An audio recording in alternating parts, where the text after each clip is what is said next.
So this is the complete install guide for the 01E conversion kit for a 944. We've got a late 944 here for the installation video, but the early cars are pretty similar. I'll just run through, what are the differences when we come to them. It should be a kind of weekend job. You could do it in a day if you're really quick, but I would budget for 2 days.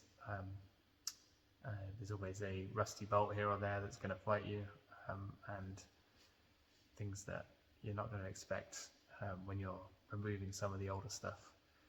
The kit has everything that you need to install this. You may want to refresh some of the items like the CV joints, but the kit will be kind of everything that you need without those kind of refresh service items. So yeah, let's get into it. So we've got the Transaxle here. This is the 01E. This particular one is a bit of a weird one, and so I've had to get a grubby one because there's not many of them about. But the condition of the ones that I supply normally are very clean, very nice, if you want that kind of thing. And there's a few things that we need to do to prepare this ready for installation in the car. So the first one is to remove, if you have it, all of this release bearing mechanism. There's just one bolt holding that in, that holds this retainer spring. So you remove that, you remove the plastic thing, you remove the bolt, get that all out of the way. If you've got the slave cylinder in there, then you need to unbolt this bolt, take the slave out. This bolt won't be used, so we'll get that out of the way. And I'm just going to quickly whip this off now.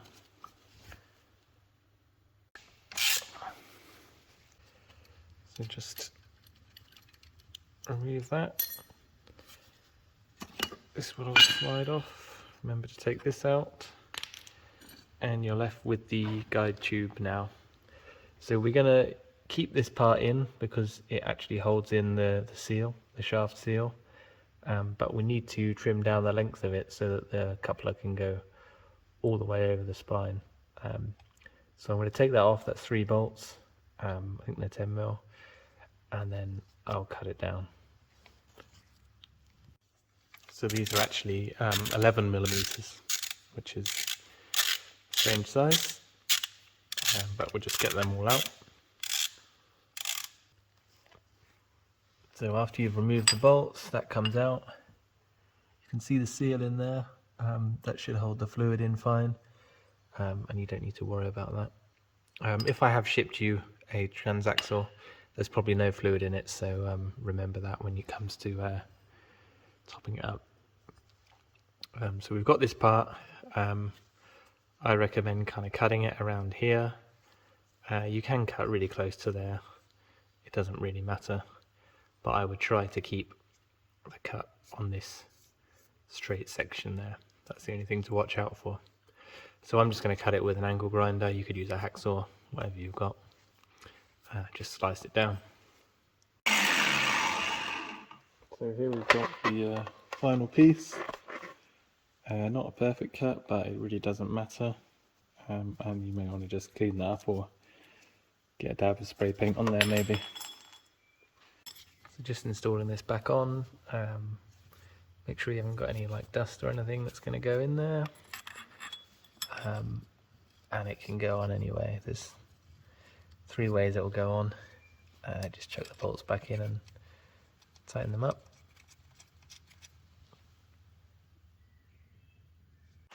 I don't know the torque spec for these, but it's not very tight. I'm sure you can find it online.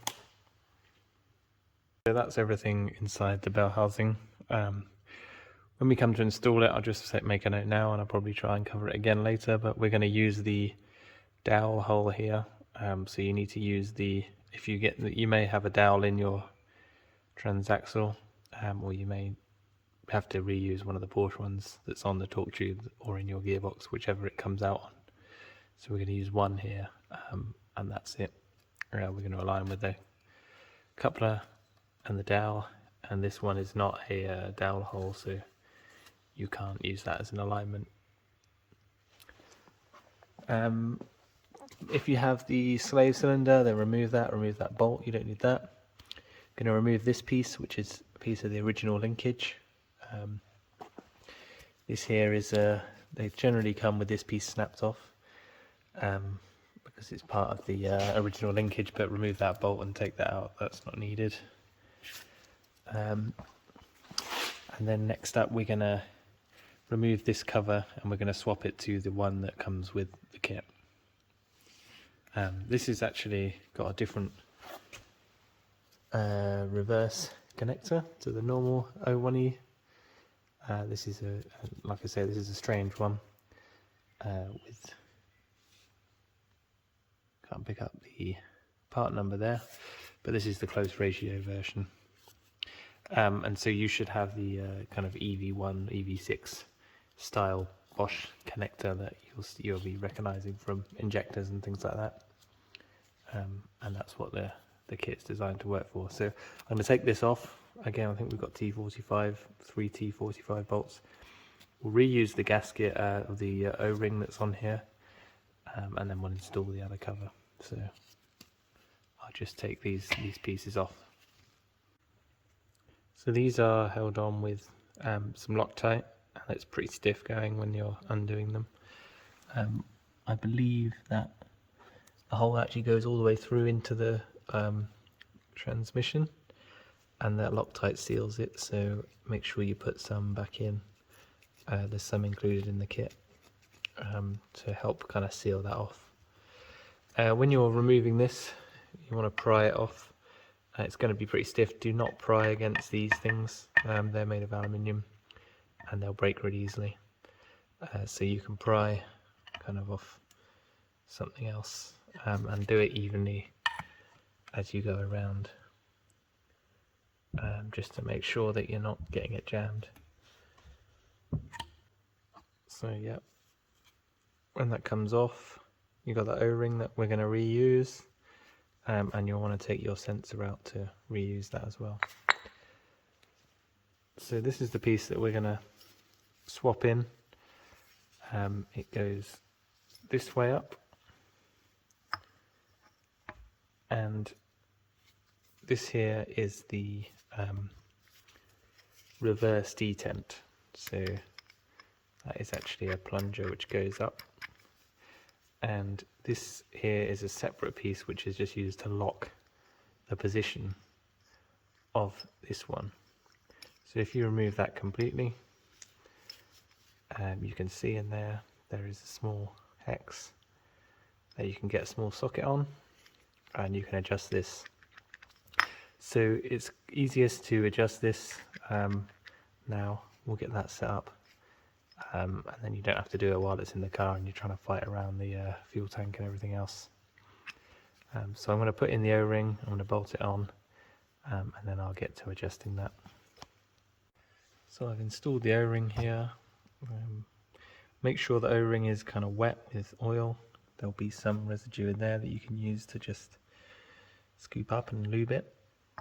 And when you tighten this, it's important to tighten it evenly, so put all the bolts in and draw them in kind of like one turn at a time maybe, so that you're not pushing that unevenly. You probably will need to use the bolts to push it in because it's going to be quite stiff. So we've got that in, all tightened up. Now's a good time to put in the actually maybe let's leave the reverse switch till last, and we'll get the reverse detent all set up. It does help to have something on here. If you don't have the linkage piece from the original one, then install the one that I include in the kit. I'll just install that now as well, so that I'm at the same stage as you. So now I've removed the standard linkage. This one just slides on. You want to make sure in there is a wedge. Make sure that is separate, that wedge, so it could get stuck to here, so make sure it's not on there. This goes on, and then you will have a flanged nylock nut here, which will just go on here.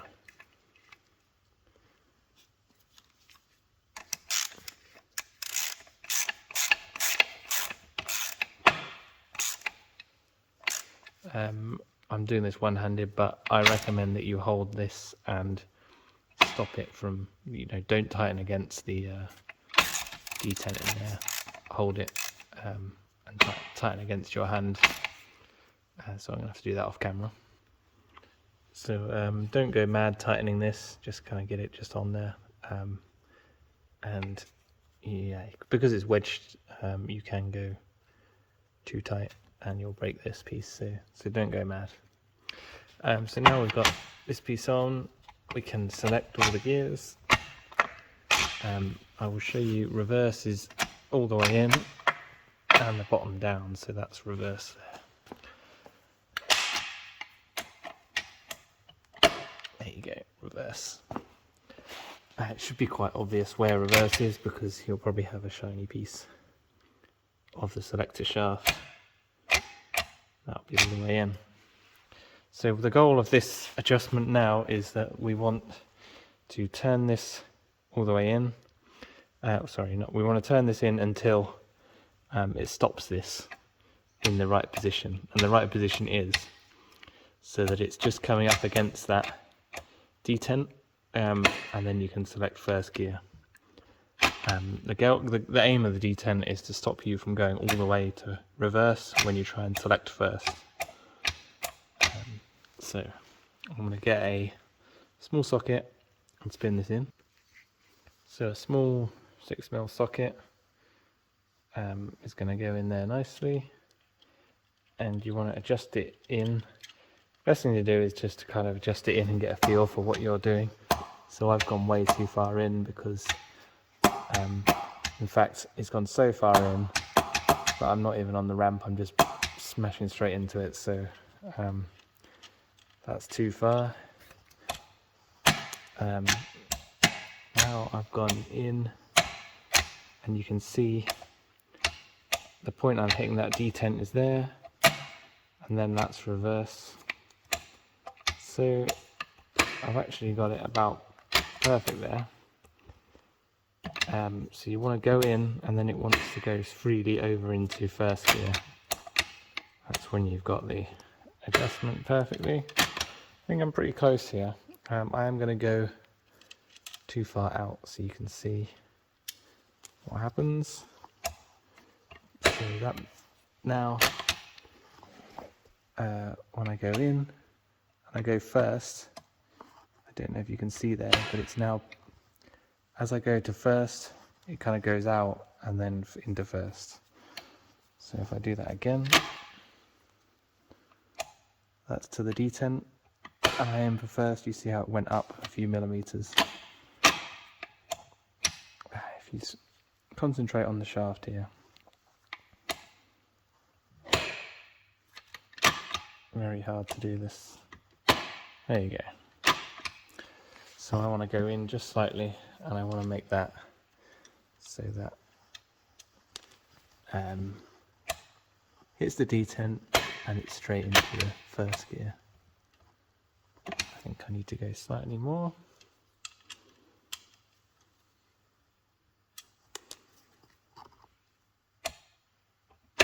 Yeah, that's perfect.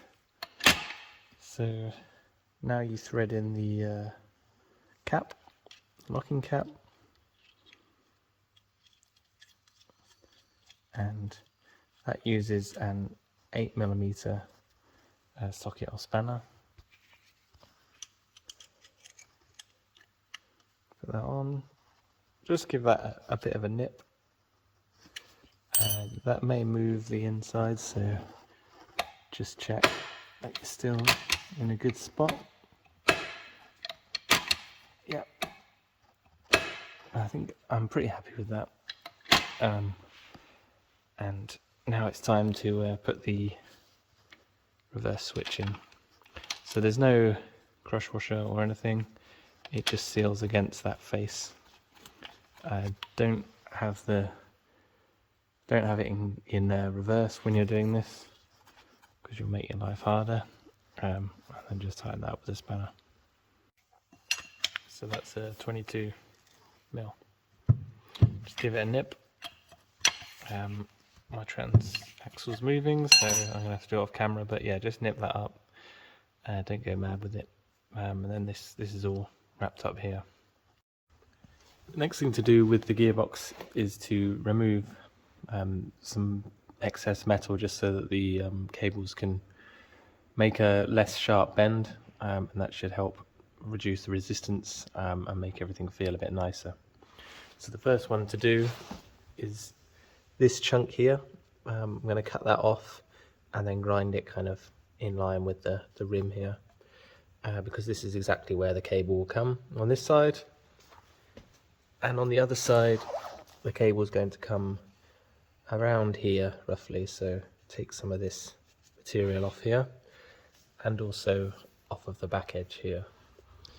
These holes are not used for mounting. When you mount it up, you actually use this one, that one down there, and I believe it's this one here. So these ones you can take as much as you need to off to these, just to give the cables the best possible room there. You can see how much I've taken off. I haven't gone really mad with it, but I have just smoothed off the edges of that part.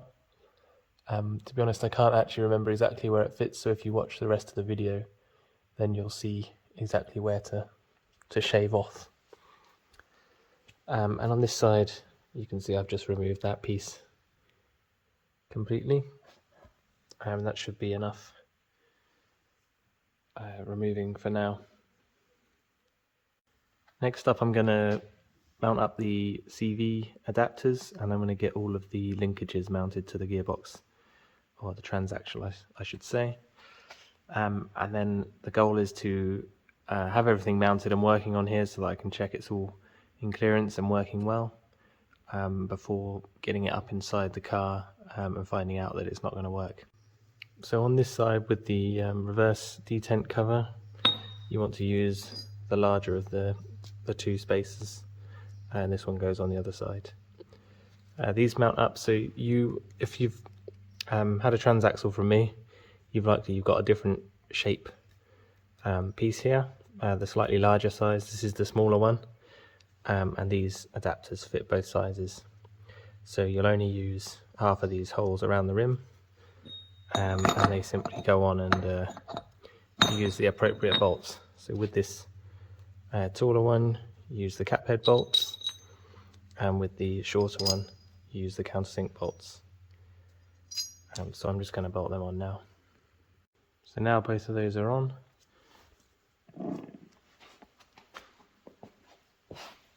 And this one, I can move on to bolting on the linkage pieces for the gear shifting.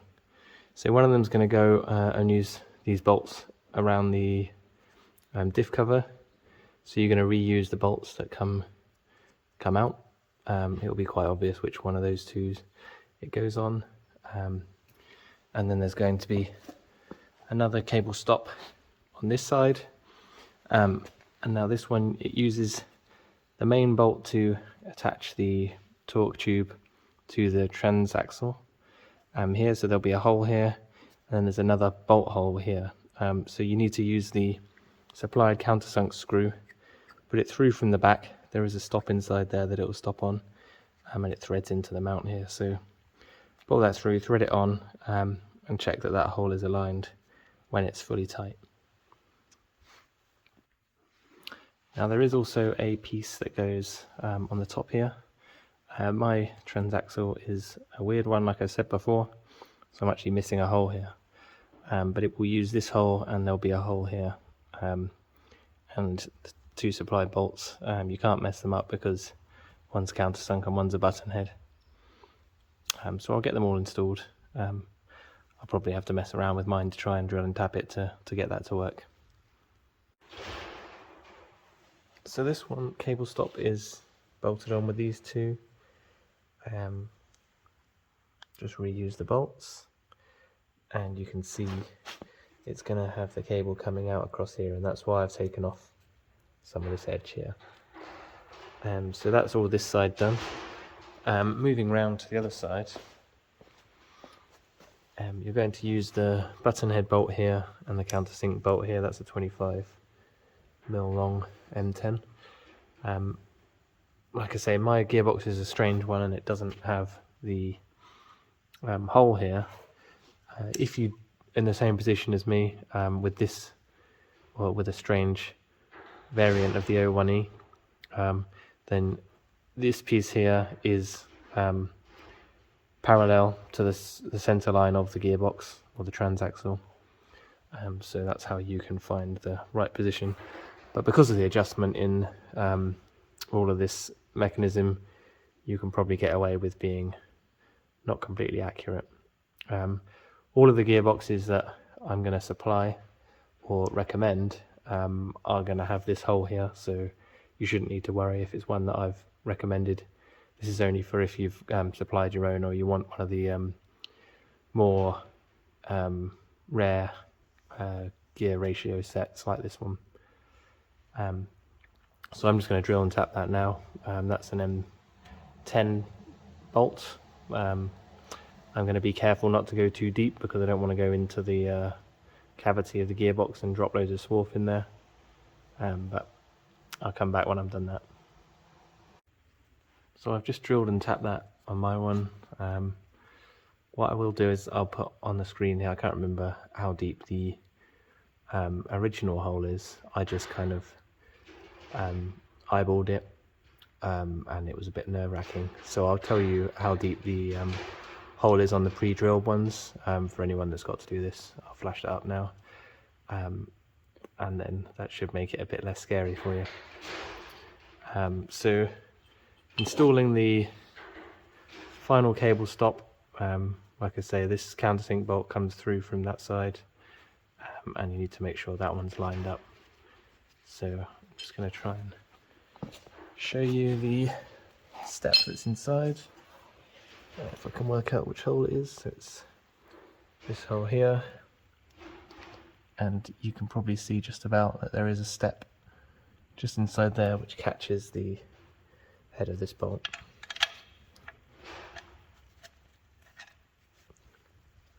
There you go. Stops it going through, and then you just thread that on. I'm going to clear up my gearbox and get all the swarf off it, get that installed, and then it's on to putting the cables on. So as I tighten this, I'm using a Allen key, and I've just put one of the big bolts through the top just to make sure that hole is lined up as I tighten that up. Maybe best to use some kind of socket extension or something to actually tighten that up properly, or put a spanner on the end here or something to give you more leverage, and then that's all of the brackets mounted up. So the next thing to do is to get the shifter all mounted up on the transaxle, and make sure everything is working all nicely. None of the cables are binding, and all of the linkages are all adjusted correctly. It's important to note that none of these are going to need adjusting. This comes shipped in the perfect adjustment, and also the same for the parts inside. So don't adjust anything on this end. All adjustments are going to happen at the other end. So the easiest thing to do is to first get the shifter installed in the shifter housing. So at this end with the shifter actually installs this way, so the lever on the side is actually at the front, and it's easiest to install the cable for the main shifter shaft first, and then to do the other one second. So the one on this side has the washer between the spherical bearing or the rod end and the lever, and the other side there's no washer. So that definitely makes it easier this side, because if you drop the washer, you haven't got to undo both. So what I've actually done is I've detached the ends of the cables again at this end of the gearbox, so they're free to move the cables, and that's going to make life much easier. So I'm going to start with the cable on the left here, and I'm going to put the bolt through, then the washer, and then I'm going to line it up and bolt it through here. So you may find that you need to pull the cable to full extension to get more room to lift it up. You can generally start it with your fingers. I'm trying not to put my head in the camera, so it's a bit hard to see. So you can start it with your fingers, and then you can use an Allen key to get in here. When this is installed in the car, the process is the same. You're just going to have a rim here of bodywork, but you should be able to work around it by either using the Allen key this way or this way also. So I'm going to spin that in, tighten it up, and then I'm going to move around to the other side and to bolt on the other side. So this side is much the same, but like I said, no washer. But we'll need to fish the cable out and bring it up. This is likely to be a two-handed operation. I'm just going to leave the shifter down for now, put the bolt through, and this time I'm going to use the Allen key to help me find the hole.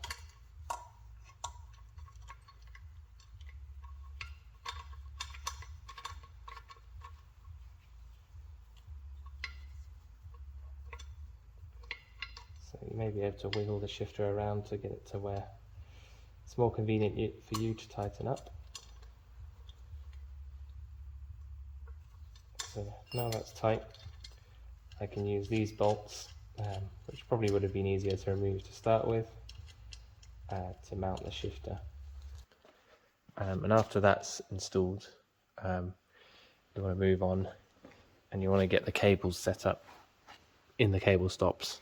So you can see here I've installed this one, so there's about one thread left, and that's going to be about a good starting position. It's actually the same as on the other side, it's about one thread left. So to get these through, you need to take this end off, and you need to take one of these nuts and washers all the way off. That'll allow you to slip the cable here through this gap, and then you can put the washer and then the nut back on, and then you can attach the end here.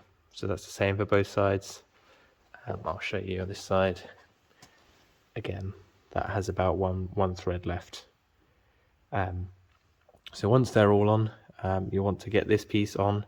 That's actually threaded all the way on. It won't thread anymore. And then on this side, you want to have this piece with probably about the ends like this, so a few mil on each side. This side is obviously going to have more because there's actually more thread on this side than on the rod end. So the best thing to do with this is to make sure that the thread is inserted by the same amount on both sides. So thread them both all completely off, and then hold them both on and wind them in the same amount. So that should get you about there. And then this piece here needs to be on, and I've got it with about this much thread sticking out on each end. And that gives me the shifter being vertical in both forwards, backwards and side to side positions. So I'll go into a bit more detail about how to set these up now. So the adjustment here will move the shifter side to side. You can see I'm adjusting it now. It's gone over that far, and there's only moved the threads by a few turns. So you really don't need to have much in the way of adjustment here to get quite a lot of movement down there. It's important not to go too far on these, so that there isn't a danger of the thread stripping.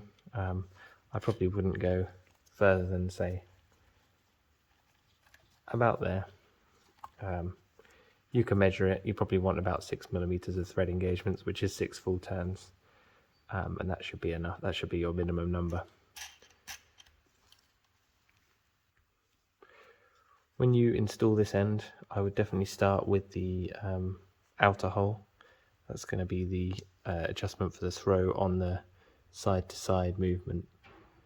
Also important to note that when this is all installed on the car, this linkage here is going to be quite hard to access.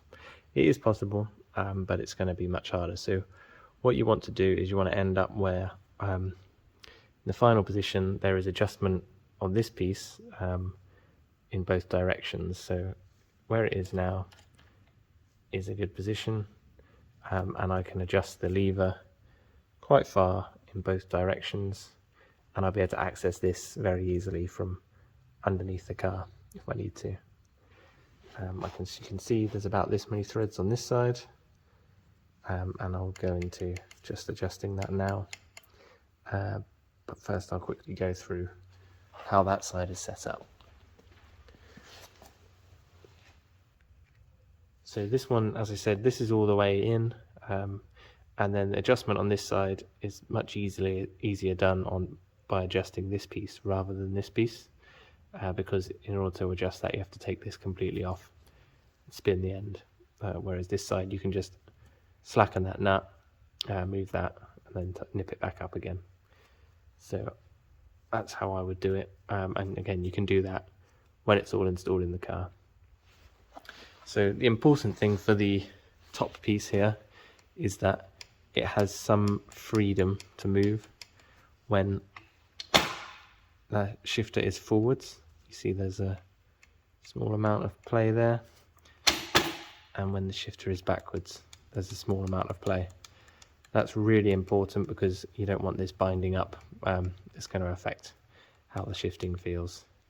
So on all of these, the washer is between the bearing, the ball, the rod end, and the aluminium part. Again, there's a washer in here.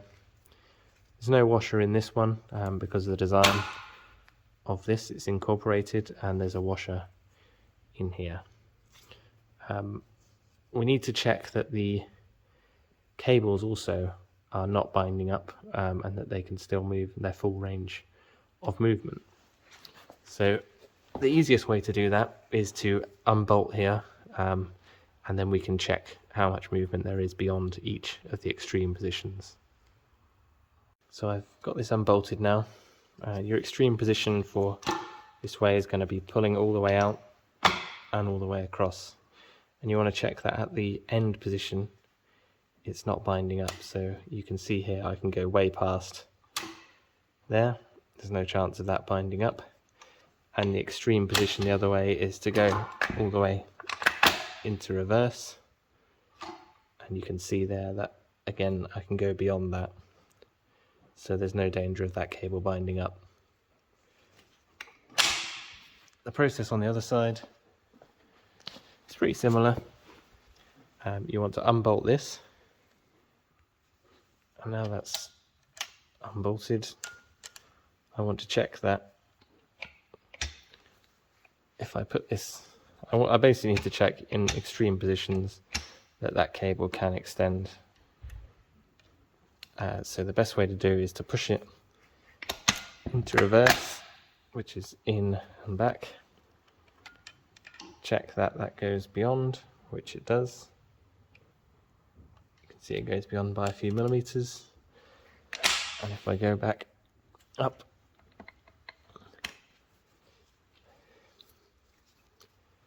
I'm just having a problem here because it's jamming into one of the end gears, and you need to see that it can go beyond. So yeah, there's only a few millimeters there, but it is possible. And then you'll know that nothing's going to bind up. You can attach all of the rod ends and tighten all of these properly, making sure that once everything is tight that your shifter is then back into the vertical position, side to side and forwards and backwards. So with everything all snugged down, and able to move freely. You just need to disconnect the cables and the shifter to get ready to install it in the car. So I'm going to take off this bolt. This one can stay all on and attached, so we're going to take off just the two cable ends and we're going to remove them from here. You can make a mark if you really want, but you should be in a pretty good position if you just look for one thread on the end here. So we're going to take those off, take the shifter off, remove the shifter from the basket, and then we'll look to install that in the car. So I'm in the car now, and what I need to do is prepare the shifter area for receiving the shifter pieces for later on. You're going to make life much easier by doing it now. So we also need to drill 2 holes into the tunnel here to mount the shifter, and I'm going to show you how to do that now. So the first step is to remove the original shifter and all the stuff that goes with it, all the trim. This is slightly different for early and late cars, but quite easy to work out. It all just pulls out of the way. And so with all that removed, we need to actually take the shifter out, release this at this end, and completely remove this. So there's 2 bolts down between these crevices. You'll find a bolt on the front and a bolt on the back, 10mm I believe, and that will allow this to come out. And there's a clip on here stopping this from sliding off, so you need to remove that as well. We'll get this out of the way completely, and then we'll start on removing this trim center console so that we can get better access to drill the holes here. So it's actually a 13mm, and there's a washer as well, so make sure you catch that, and take both of those out, and then you should be able to get the whole shifter out and just get that out of the way. And this is now free. We'll pull that out through the back. There's also this foam in here, so we're going to need to remove some of this foam in order to allow space for the shifter housing to go. The shifter housing actually comes up to around here, so we need to take out quite a lot of the foam. You may find, like mine, it's just crumbling and falling apart and you can just pull chunks out, or you may be able to just push it out of the way. If you've just done a brand new one, then it's going to be much firmer and it's going to be much harder to do, so you may need to kind of get a knife down in there. You may find it's actually easier to do this once you've dropped everything a bit later on and you've got a bit more access. But I'm going to start removing this trim because I need to access. There should be some holes in your tunnel area at the front here, and we need to access them to use as a reference to drill the holes at the rear. So I'm going to unbolt the center console and get it kind of loose so that I can move it around. It doesn't necessarily have to all come out, just loose, like I say. You need to be able to get it forwards by about 3 centimeters or so, maybe just over an inch. There's to remove the late console, there's a bolt on each side at the front, and then in the armrest there's 2 at the back there. On the early one, you have to take out the ashtray and there's 2 bolts underneath it, and then there's some other stuff at the front which I can't think of at the moment, so you may have to refer to online guides to find that. I've decided to actually remove this completely to make everything easier. It's not actually possible to go forwards once everything's loosened, so I've taken those bolts out. I've pulled out the ashtray that lifts straight up, just clicks out. There's 2 screws here to remove this trim. The coin area pulls straight out, and that reveals 2 more screws here, and that'll allow this trim to lift, and you can unplug these connectors, and you can unplug the connectors here, and then you should be able to remove the center console completely for the drilling operation. I've removed my stereo as well. Yours may be different depending on what setup your car has. So with the trim piece removed here, this is now free to move. You do have to remove these connectors to allow the trim to come off, and they just push downwards. They look as though they can all go in any position, so make sure you make a note of where they sit. The trim is completely free to remove now, and the goal now is to locate the holes in the bodywork. So under here, if you have an early car, these holes are going to be completely visible and unplugged, but you see here on a late car there is a dollop of kind of putty stuff, so you need to remove that. And you can see here I've pushed the putty, well I've ripped it off the top, and now it's completely free to this under seal down here can move, and that's what we want because we need to push a tool into this, and it needs to be able to fill the whole circle. So repeat that on both sides, get access to both of those holes. I have just ripped the matting here, but you don't need to do that because it can cover back over if you like, or you can rip it, doesn't make much difference. So the next job is to find the tool and your pen supplied, remove the cap and click the tool into the pen. You want to make sure that the ridge on the pen is resting against the top of the tool, and we're going to insert this end, push it all the way down, make sure that it's clear, unlike in this video.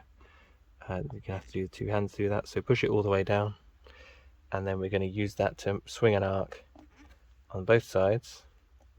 We'll then switch the tool, the pen to the outside position, and again make sure it's all the way up, and we'll do the same but crossing over and sweep an arc, and we'll then end up with a cross which tells you where to drill the two holes.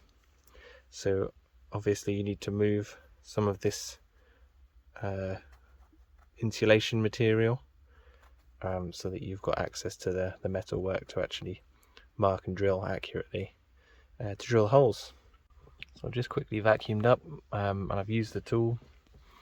Make sure to put pressure on this end so that it's all the way located in the hole, especially when you're fighting some under seal, as I was here. And press lightly with the pen here, just enough to make the mark so that the lines are thin, and then you'll end up with two crosses here. I'm going to drill those through a 6mm hole, and then we should be ready then to mount up the shifter. I'm going to leave everything out of here for now, just to make my life easier. So here we have the final drilled holes. You can use some alcohol or brake cleaner or something to get rid of that mark if you really like. And I advise you just dab a bit of paint on there to stop it from rusting.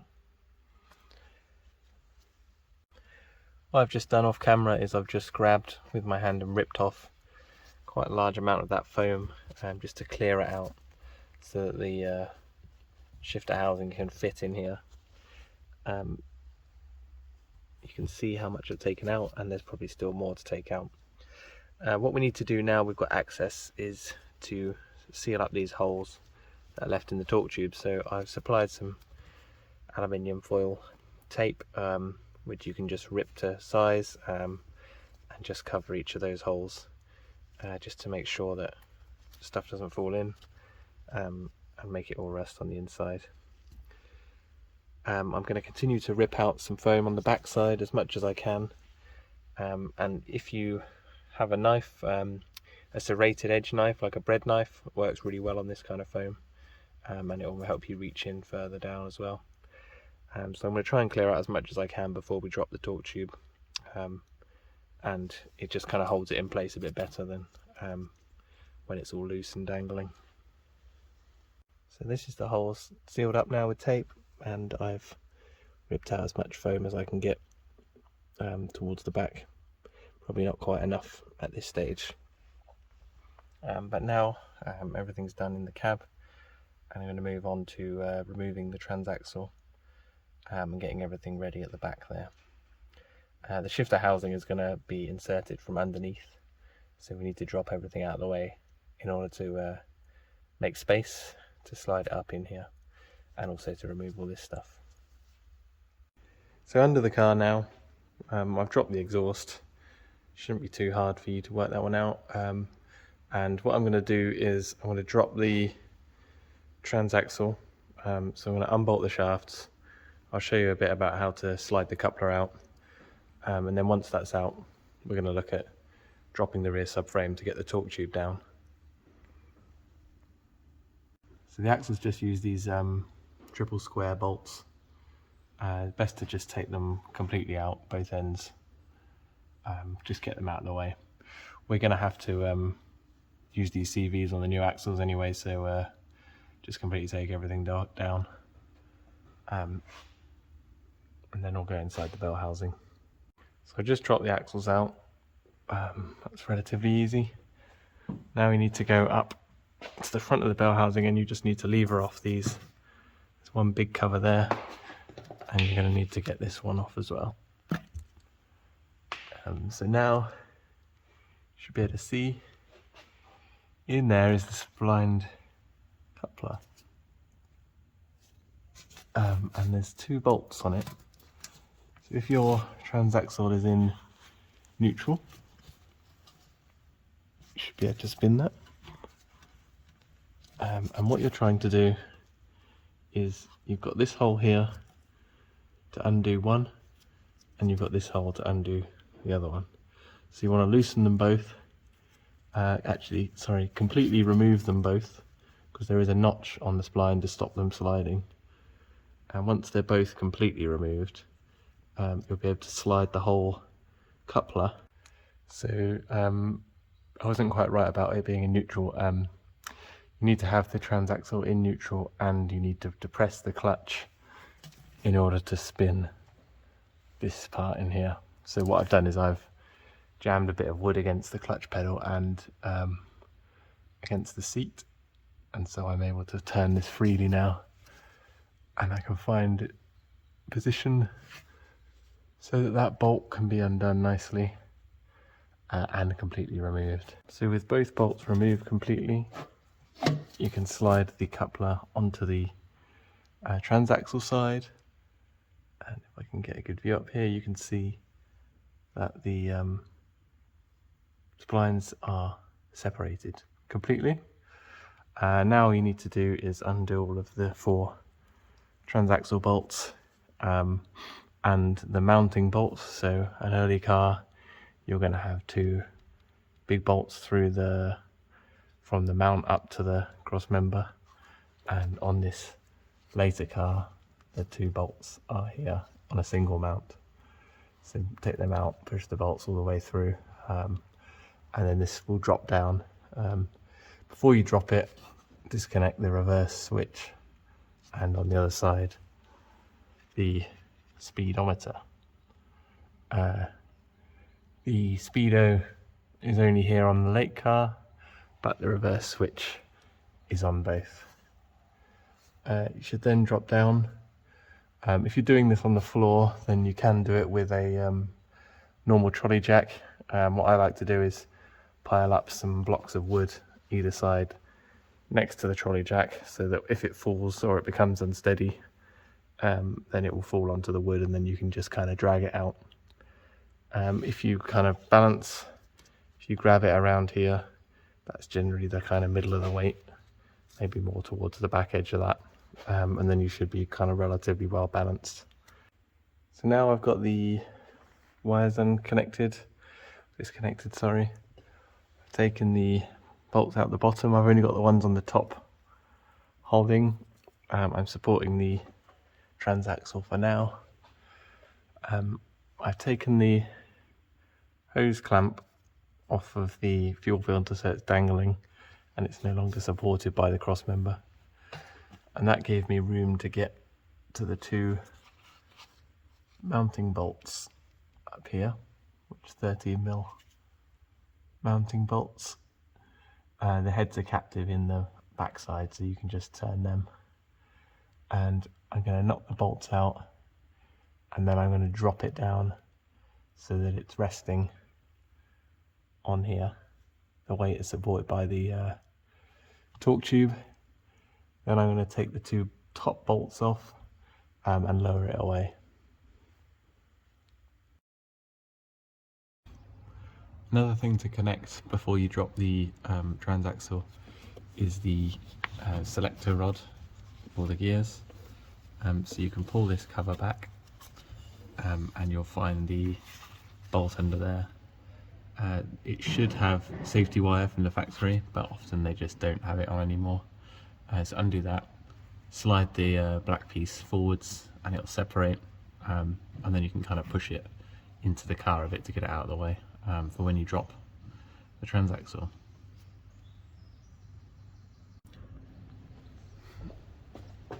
So when it comes to dropping the transaxle, you'll find on the mount there are two bolts facing here. This is facing the right hand side of the car, and you'll find that if you undo them, they're kind of rusty in place. So you want to aim for the two at the top, you see just there. They're a bit harder to get to, but they will mean that the whole transaxle drops much easier. So actually I'm going to go for those two, and then I can drop the transaxle much easier. They're a bit easier to get to from this side, so you may find that you can just chuck a spanner across from the top, get them out a bit easier. I've now dropped the transaxle down. You can see this mounting face up here used to be on that mount, and it's clear now, and it's now resting all of the weight on here. So everything's disconnected and I can just undo these two bolts. Obviously first supporting the weight of this with a jack or of some sort. I can take the two bolts at the top out, and I can drop this out of the way. So I dropped the transaxle now. There's a few things to note. So the first one is that there's some dowel locations here and here. Sometimes these dowels come off in the transaxle and sometimes they stay on the torque tube. So we want one to remain, and that one will be in this position. So if they've come out with a transaxle, then put them in there, or if they're both in here, then remove one and leave just this one. This tube can pull out, and then you can actually pull out the whole selector rod like that. So we've now got the torque tube prepared. We need to take a measurement from the end of this shaft to this flange here. So what we're looking to measure here is the height from the top of this shaft to the rim here. So I'm going to use a known straight edge that I can span across from flat to flat, and then I can measure this gap now between here and here. There is a factory spec for this. This particular car I've already measured, and I'm quite far out of spec, but that's okay. There is a whole list of different dimensions, because if you've got an engine swap and you've had to move this, for example, the coupler can accommodate for that. So just look on the instructions for which O-ring to use once you've got this measurement. So for now, take down the measurement and save that somewhere for when we come to install everything. So now that we've got everything out of the way, we need to actually drop the torque tube so that we can fit the cable housing up the side here. So there's not quite enough room. You may be able to get it up if you can really push this out of the way, or you can loosen an engine mount or something. But what we're trying to do is drop this enough so that we can get the shifter cable housing up in there and up into position underneath the hole in the tunnel. Dropping this a bit further also allows you to slide the transaxle on, so it's going to get blocked by the rear wheel well. It is possible to hammer this if you've got a lump hammer. You don't need to go too mad actually to get enough clearance to get the transaxle to mount, so that could be an option if you can get this to the side enough to get the shifter up in there, and then you can hammer that. I think the best way to do it is to drop this rear subframe. And so if you haven't done this before, and your car is in a place where you get rust like we do in the UK, then you're probably going to have a few issues with the bolts. So this particular one here, so in order to remove this rear subframe or drop it, we're not actually removing it because we just need to gain about 5 centimeters of clearance.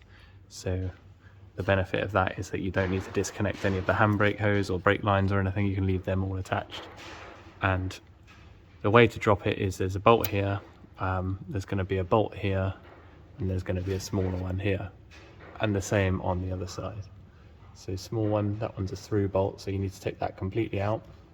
This one just needs to be loosened, and then it actually drops away. That's a U section, and this one here is going to be much trickier. That comes out, and there's always a nut on the back side there. Bolt.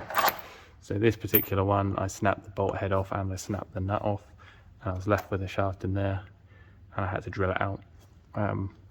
So this is where you're going to lose time if you're in you have a rusty car. If you've got a nice car, it's going to come off quite well. I'd say one in 3 cars maybe has an issue with one of these, but it was only one side for me.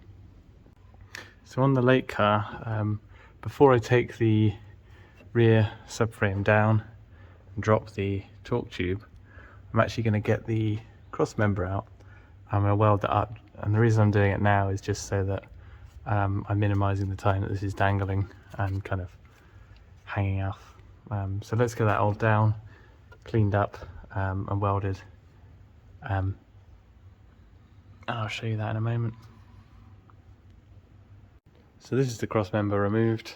It's just a 17mm bolt on each end, and that just drops down. You just got to kind of wiggle it around the fuel filter and the fuel lines. So now I've got it off, I need to remove this mount completely and take this mount off.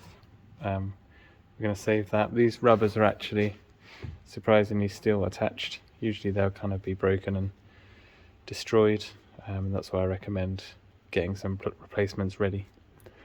So I'm just going to whip them all off now. This mount is no longer going to be used, so if you struggle to get these off, they can sometimes break, then it's not really too much of a worry. So I've cleaned up the cross member. Mine was actually quite rusty, even though my car is reasonably rust free. I will just say, trying to remove these was actually almost impossible. The outer piece kind of twists, and then it rips the bobbin. There's not really any way to hold it. So I ended up just grinding the heads off to get them off, and it wasn't really possible to save them, even though they're in quite good condition. So be prepared with a kind of a new set just in case. And the next thing that we're going to do is we're going to grab the mount piece, and we're going to align that. You should see that there's 4 holes. I think the easiest thing to do is to just drop in the original bolts from the mount, and that will hold everything in the correct alignment. Now before just kind of welding this straight on, you need to check that everything is all straight and square. So there is actually quite a high chance that these aren't going to be perfectly straight, because they're not very rigid. You know, before they're welded in, they can be bent quite easily. So the main thing to check is the distance between the holes. So we're going from the center of the left hole to the center of the left hole here as well. And we want to see a measurement of 415mm or 418mm, anywhere between the two is going to be fine. And so measure now, get it all kind of matching, and then check again after welding, and just keep checking that measurement, because that is really going to be critical. The other thing to check is the height of these mounts. So you need these to be level, and the way that I find best to do this is to find some sort of spacer to go in here. We're going to use the 2 ends as our reference. I'm going to use my straight edge again, which is the spirit level, and I'm going to rest it on my stack of washers. So I've got a stack of 8 washers here, and now I can see that one's quite close, that one's further away, so this side needs to come up. The easiest thing to do really is to just either tie it or zip tie it up onto the straight edge, and then you've got a good reference point so you know they're level, and everything's good to go. So obviously clean this up before welding, and this first batch, these have been accidentally powder coated, so you need to remove the powder coat. And then so I'm going to remove that, I'm going to clean this up, grind it back a bit, and I'm going to weld them all on, and make sure that that's all, as I said, try to weld on as many surfaces as you can, just to make it as strong as possible. So I've ground it all off the paint and off the cross member. One thing I didn't mention before is that the reason we want to move these, we want to check that this, so this is one of the washers from the mounts. We want to check that in both positions it can actually fit, and it's not being fouled by the cross member. So with a bit of weld on there, that's probably going to hit. That's why I've gone up a little bit. I also didn't say that the arrow on here should point towards the front of the car. You can't actually really get these holes to line up when you put it in the wrong way around, so it should be pretty simple. My stack of washers here, thickness of those is, so the thickness of these washers come to 23 millimeters high, so that's where I've gone, and that gets this kind of up nicely clear away, so that there's room for that to be any way you like. So 23 millimeters at both ends. You don't have to be that precise, just make sure that this piece here is not touching the cross member, just then you know it's not bottoming out, and like I say, these are clear, and you should be good to go. And this is the final setup here. So I've got my 23 millimeters worth of spacers, I've got zip tie holding it up. I've checked that the mounts are both flat, level with the straight edge, and the holes are in there, so should be pretty ready now to just put some welds on. I'm going to tack it up in this position, and then I'm going to take it out and fully weld it, and then that should be good to go back in the car. Then I'm going to put a bit of spray paint over it as well, just to protect it a bit.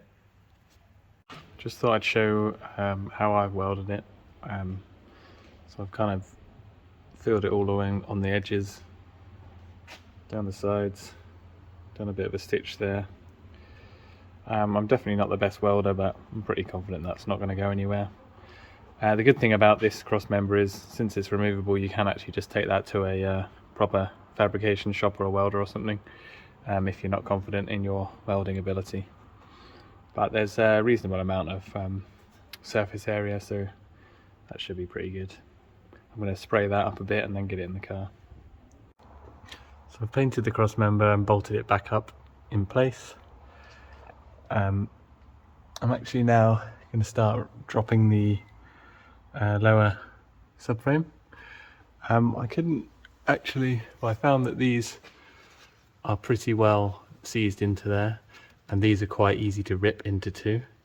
So actually there's a bolt that undoes the whole mount up here, 17mm bolt, and then if you just kind of pry that along, you can break that free, and then that's going to all come down nicely and preserve that.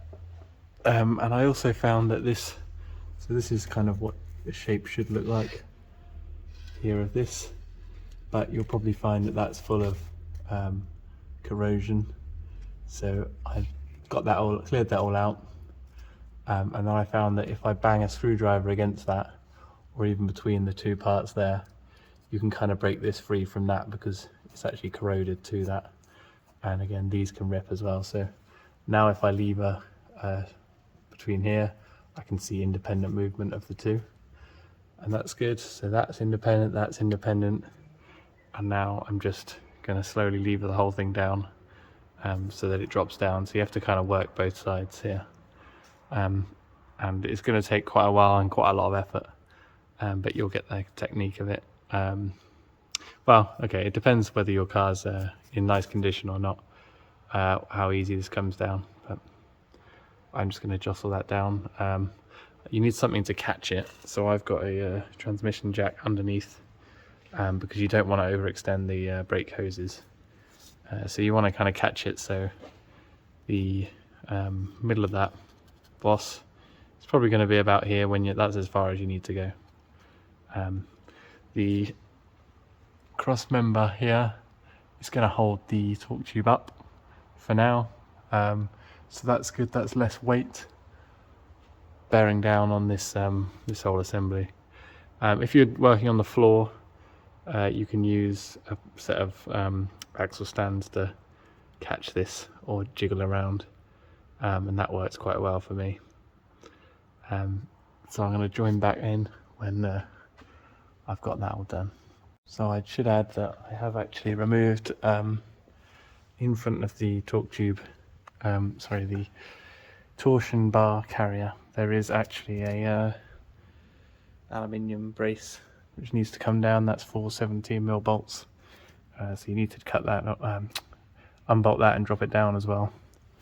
I've actually just found that the shocks on this particular one, these are Sachs shocks. I don't know if that's the same as standard, but these are stopping the beam from dropping down, so I'm going to unbolt these at the bottom as well.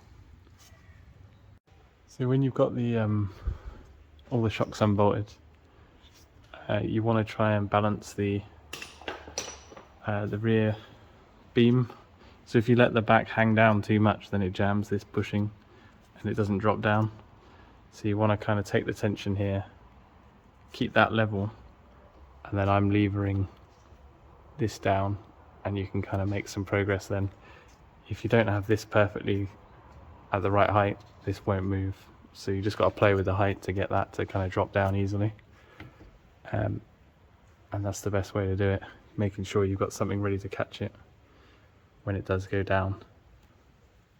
So just drop the beam down about this far now, and I'm just going to test to see if I can get the cable box up in there. I have discovered that the best way to clear out this foam is to get a bread knife and go up the side here and just work it along. You can clear it out pretty quickly. Use your other hand to steady it. So you want to do that on both sides, and then you're going to take out that middle chunk, and that's where the cable box is going to go. We've got both sides down to about here, and I am able to get the cable box in now, which is good. So that kind of goes up this side, goes in at an angle, and then you lift the cables and kind of twist it in. You could just drop this more, but it's nice if it only goes this far, because it's not completely out then, and you don't have to catch the weight of it. So now I'm going to push the cable box up into position, and then I'm going to go and try and receive that on the inside. So the cable box is in. I've actually just put it in this way, and then you can just flip the other cable over to that side. Make sure you get them on the right sides. The brake hoses are pretty tight here, but it is possible. And so I'm out there with the subframe, so if you don't want to bleed the brakes, it is possible. It does get quite tight up here, so I had a friend help me by pushing the torque tube to the side just while I wrestled it through. So there's I don't know if I'm going to be able to show this here, but there's a narrowing here. So this rib here comes in and it's narrower over the whole way, and this is the hard bit to get past. So what I did was I angled the box up like this, and then I pushed the torque tube that way to give it a little bit more room, and I had my friend push it that way and push on the cables to help me while I wrestled it up with my fingers. You could probably ratchet strap that to the side if you don't have another pair of hands, but the cable box is now in. So after cutting these sides, you can kind of pull them down out of the way, get the box in, and then you can slide them back up in place. And there these aren't necessarily needed anymore because of the cable box is all sealed now, but might help with a bit of road noise, so keep as much in as you can. And so I'm now ready to get in the car and just check that everything is bolting up before I push everything back up into position. I just want to make sure that I can get all 4 of those bolts in on the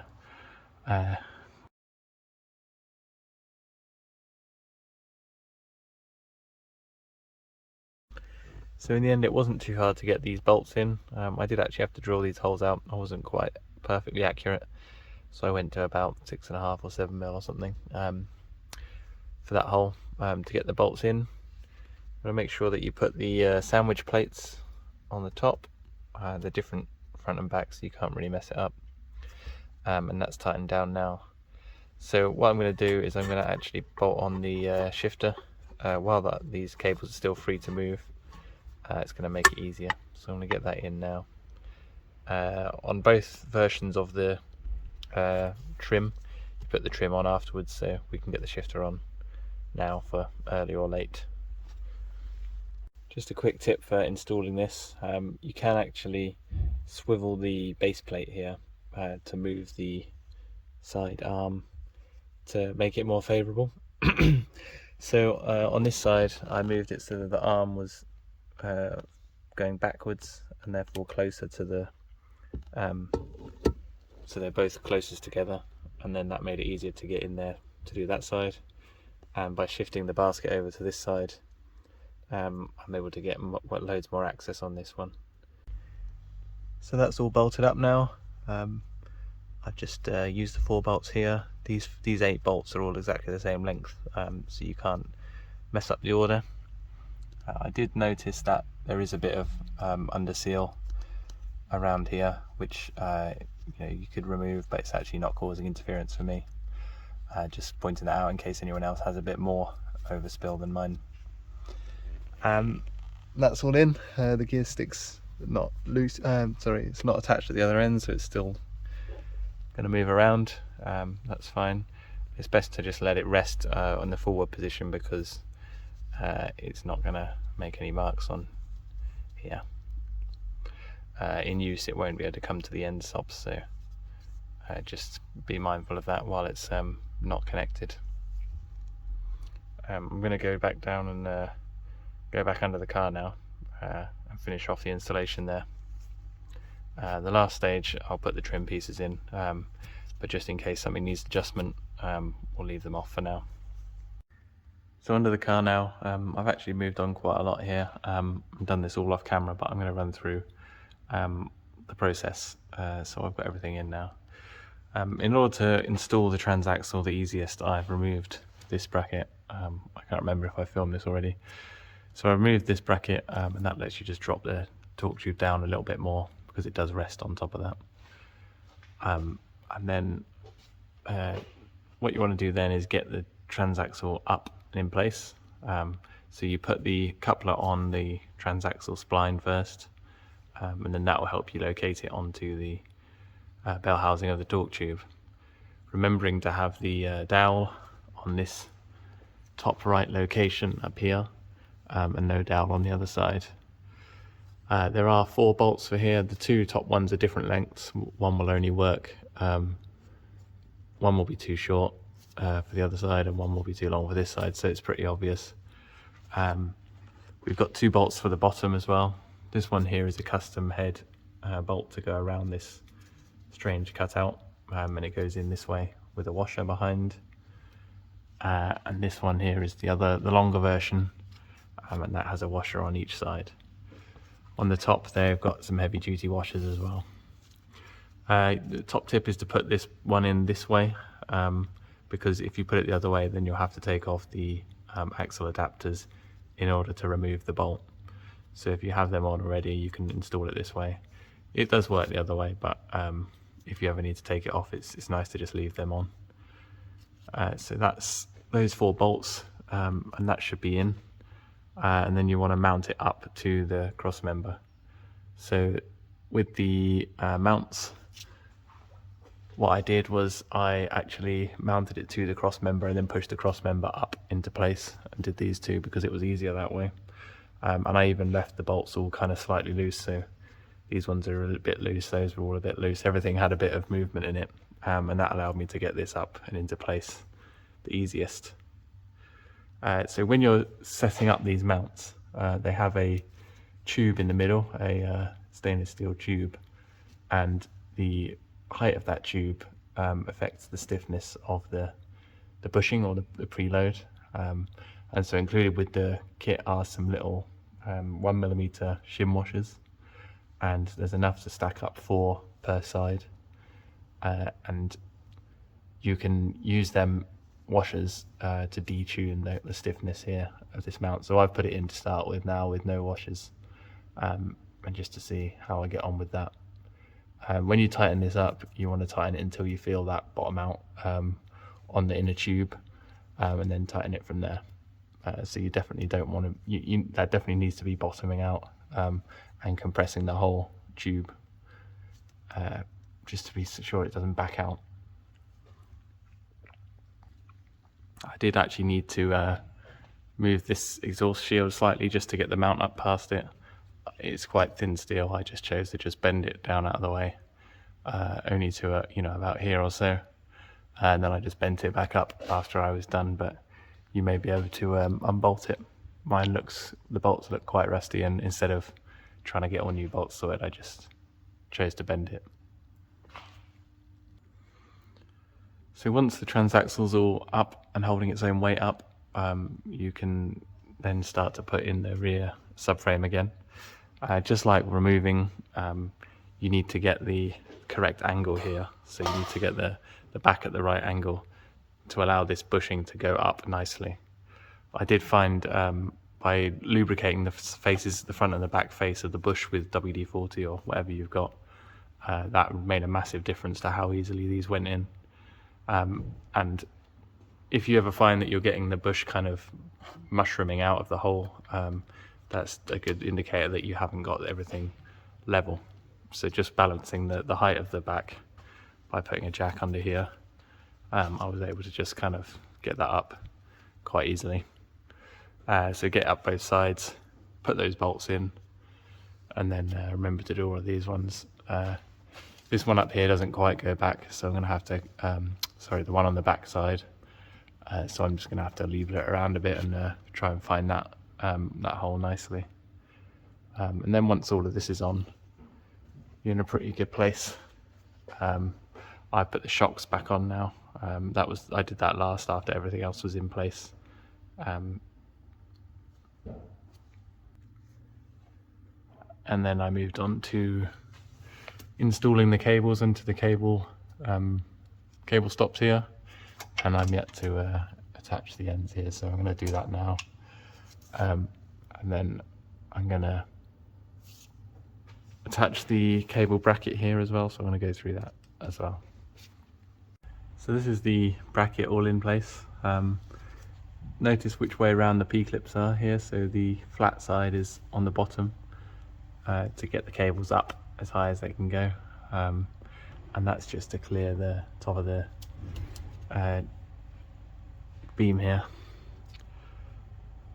To get them to sit up nicely, I had to actually pull the cables down here a bit so they were more like they were flat, and then I tightened them up, and then I pushed the cables back up on top of the torque tube.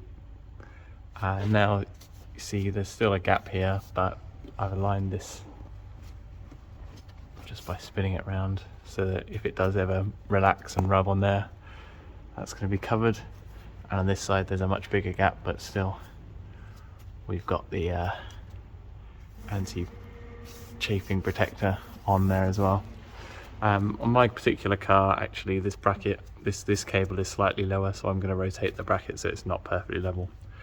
The goal is just to get the two cables both as far away from this as possible, and then that's all done from there.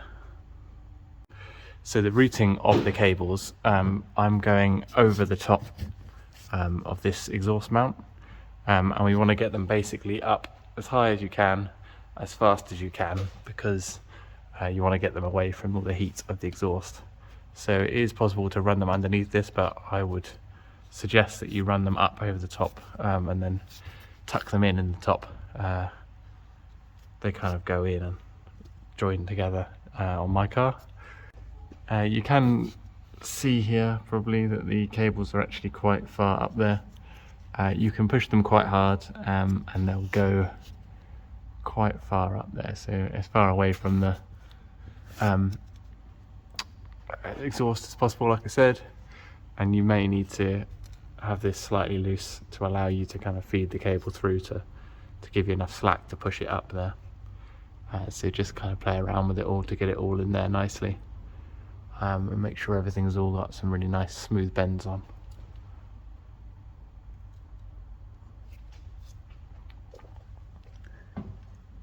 Just from this side, you don't want to go underneath the torque tube necessarily, because we're going to have the brace that goes under here onto these bolts, and we don't want it to pinch them if the torque tube is ever dropped later on.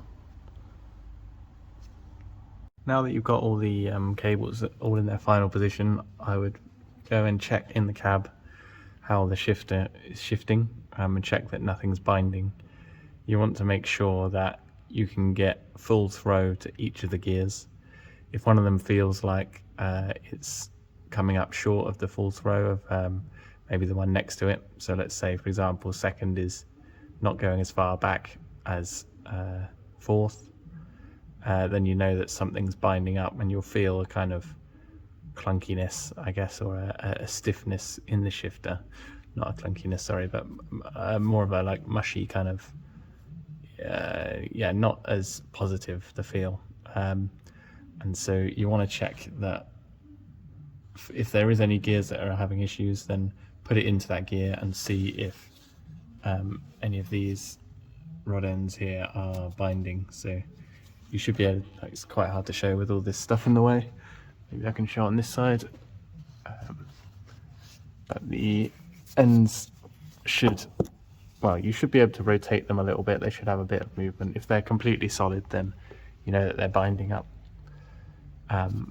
And yeah, you want to check that you can get all the gears, and then we'll move on to just kind of finishing everything up. Now is probably a really good time to fill up the oil. If you've bought a Transaxle from me and I've shipped it, then it's not going to have any oil in. Or if you've bought one from me, then probably none of them are going to have oil. So fill this up and get the fluid all sorted in there now while it's all level. If the car is level anyway, do not forget to fill that up. So the fill plug is here. Should be able to just about get it in there with the CV adapter and one of these long Allen attachments. Do also remember to check that this is done up and tight, because they will have been drained, not by me. And so make sure that's tight. Maybe get a new crush washer or whatever you need in there before filling. Next job I'm tackling is to actually install the longer fuel hose between the fuel pump and the fuel filter. So I've got it dropped down here. What you normally have, actually I should say this is a late car only part of the kit. If you've got an early car, then your fuel filter is somewhere else and not affected. So you can skip this step. But in the late car, there's kind of a metal basket which covers up under here, and there's this strap which holds it in place. It's only held up by one 13mm headed bolt up here. You drop that down, pull it down and get the cover out of the way. And so I don't have the proper tool here at the moment to pinch this off, but this is how I got it done. So gently pinch that off, and that will stop the fuel flowing through. We're gonna swap this line here for a longer one, and so we're gonna have to detach it here and up here. There's new crush washers included in the kit, well, if you go for the optional fuel line. So I'm going to install that now. it's worth noting that if your car has just been driving, there's probably going to be pressure, fuel pressure built up in here, because there is a non-return valve in the end here. So put some sort of mask on or something to stop that fuel going in your eyes.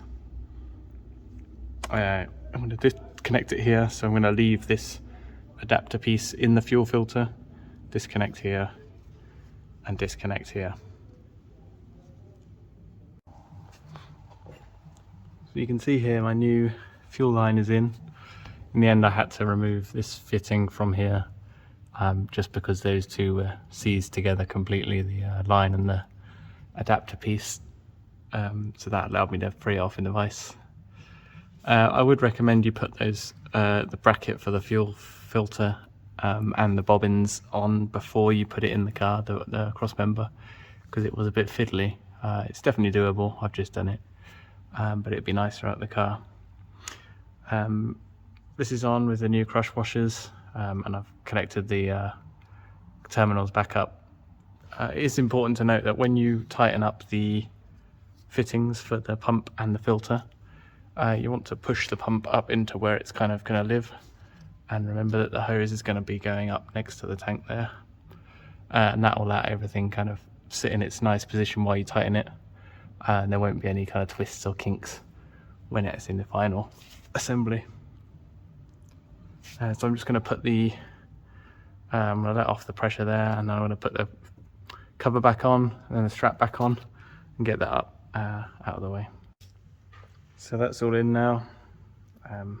You can see I've kind of routed the hose so that it's going to be quite close to the cable, but that portion of the cable doesn't actually slide, so it's okay if it's really close to that one.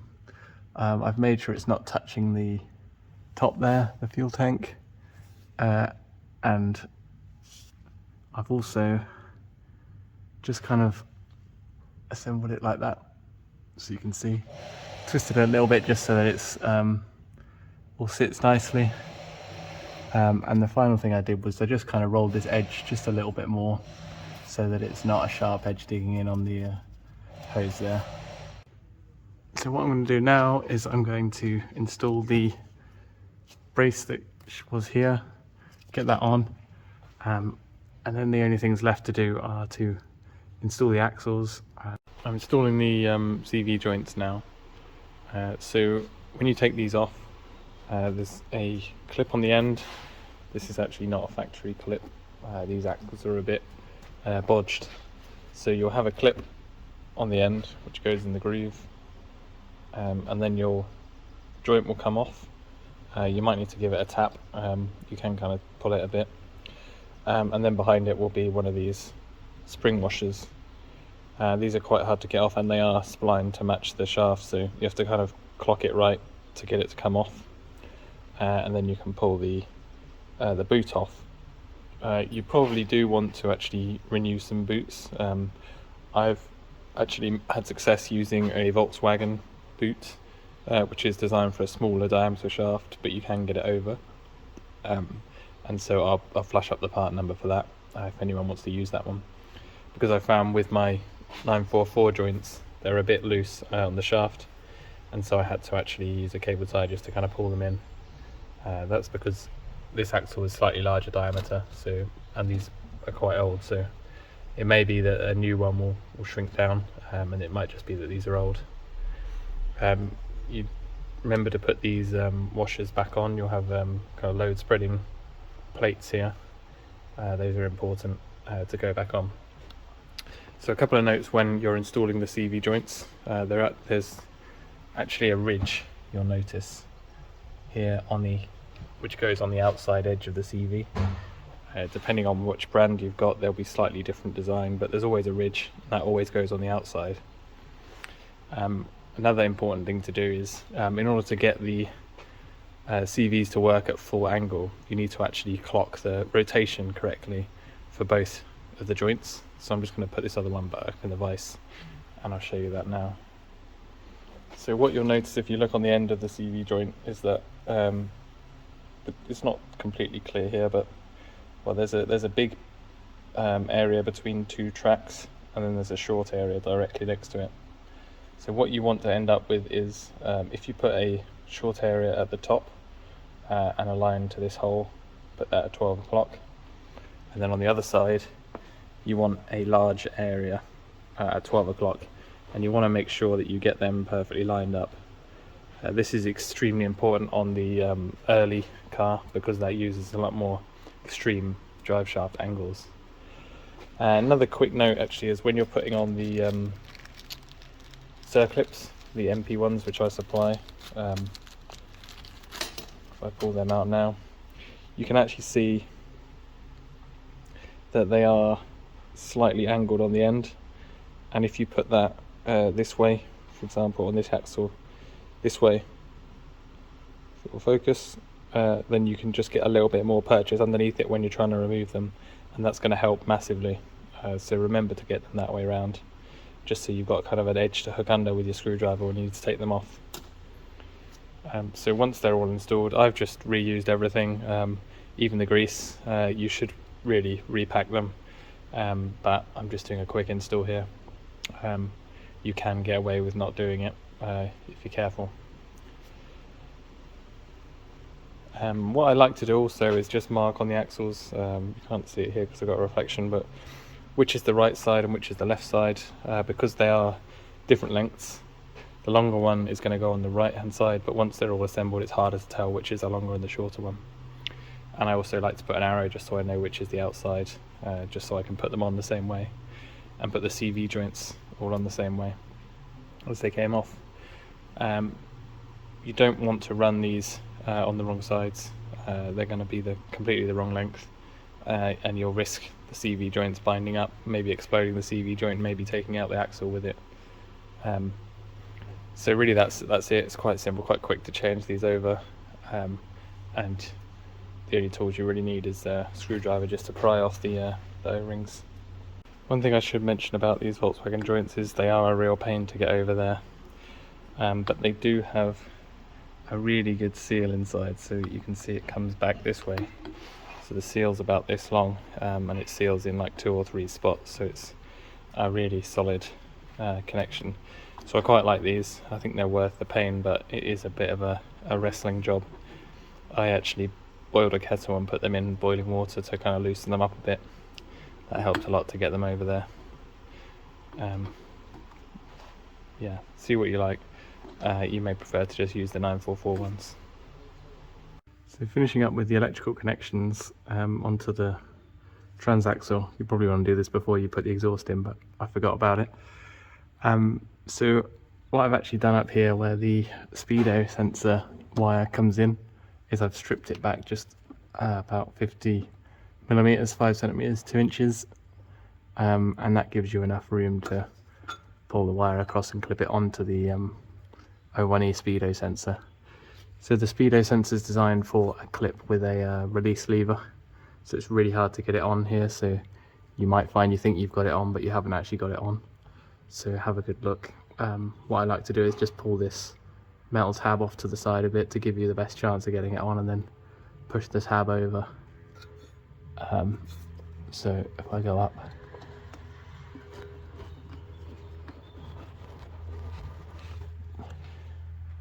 so here I'm making the electrical connections. There's 2 connectors for the late car and 1 for the early car. Probably best to do it before you put the exhaust in, but I forgot about it.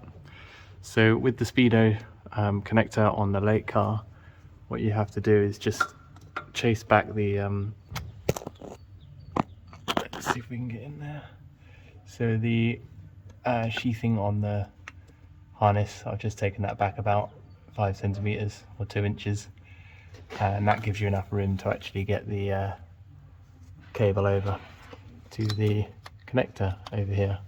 So the connector on the speedo of the O1E is designed for a clip which has got a release lever, and so what I find is easiest is to get the wire and kind of mount it so it's off to the side like this, push it on and then push the wire in place, because otherwise it will feel like it's gone on but it hasn't actually gone on properly.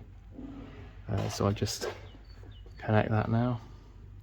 And over on the other side we've got the reverse light switch, the adapter loom, and those two spade terminals just go into these two. It doesn't matter which way around because it's just a switch, so just connect them in whichever way they fit best. So to make these connections you have to actually push the rubber sheath back, and that will allow you to clip them in fully, otherwise they just kind of push back out, and then just slide the rubber back up into place. Probably not all the way, just enough to cover and just get in there a little bit. When it comes to actually putting the axles in the car, the best thing to do is to get them in on this end, and then when you come to do this end you have to kind of swing them up over the top and down into place. There you go. You can't swing straight up from the bottom, so on this one you kind of go up around the front and then swing down into place. You may have some luck if you can press both joints, but that's the way I like to do it. And then bolt them all up, same factory torque specs and everything. So once you've got all the axles torqued up and everything, you need to check that they're actually running in the center. So these new axles have got more float than the originals, and at the moment I can tell just by wiggling it that one's right up against that side. So adjust the CV boots to try and get it to go and be more in the center. So you see how that one, I've pulled that one across, and then I'm going to pull this one across this way, and now it's not banging on the ends. The preference would be to have them going up this side, if any, but if they're in the middle like that and they're not banging, then it should be okay. They'll probably find their own kind of equilibrium after a few miles anyway. So once you've got all of that in, bolt up the exhaust, make sure all the brackets and everything that you've taken off the car is on the car, and it's time to drop it down. I will go over now actually adjusting the shifter position if you want to find it a new kind of home resting position. So the adjustment for the position forwards and backwards is done here. If you wind that thread this way towards the rear, and then it will move the shifter rearwards. The shifter won't go much further forwards than vertical. If you've got a really special scenario, then it is possible to get it to go further, but as standard it doesn't really adjust that far. So if you want to try and get that adjustment out of it, then speak with me, and I'll go over that with you.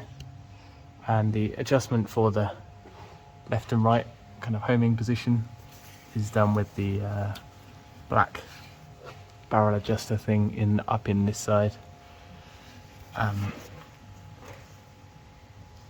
up in there.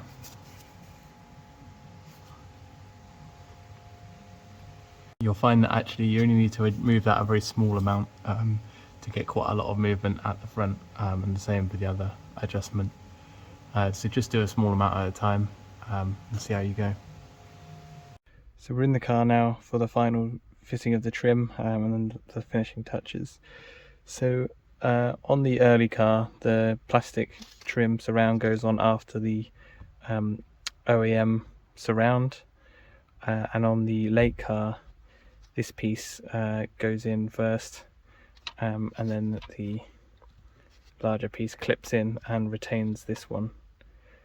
So there's actually some foam padding, because all of the trim pieces are a bit, they're not very precise, and so that foam padding just kind of holds it up. If you're finding this is not clicking down, then you can remove some of the foam pieces. So installation is pretty much just the reverse of removal. So when installing this trim on an early car, the two screws that are at the back, well, they'll be just around here.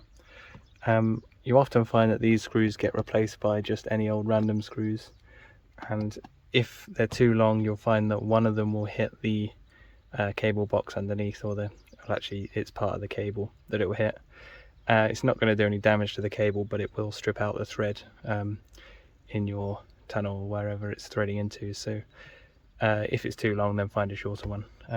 You'll feel it bottom out if you do, but if you've got the standard bolts, then it shouldn't be a problem. This trim is in now, so that fits kind of in with the factory piece. And then I'm just going to put the cover and all the trim pieces back on. So there's the install complete. You should see on the late car, this has got a bit of squish to take up the slack, and it should be up against the two trims should be touching. Now you're ready to enjoy. So the height there of the shifter is, yeah, I think that's pretty representative.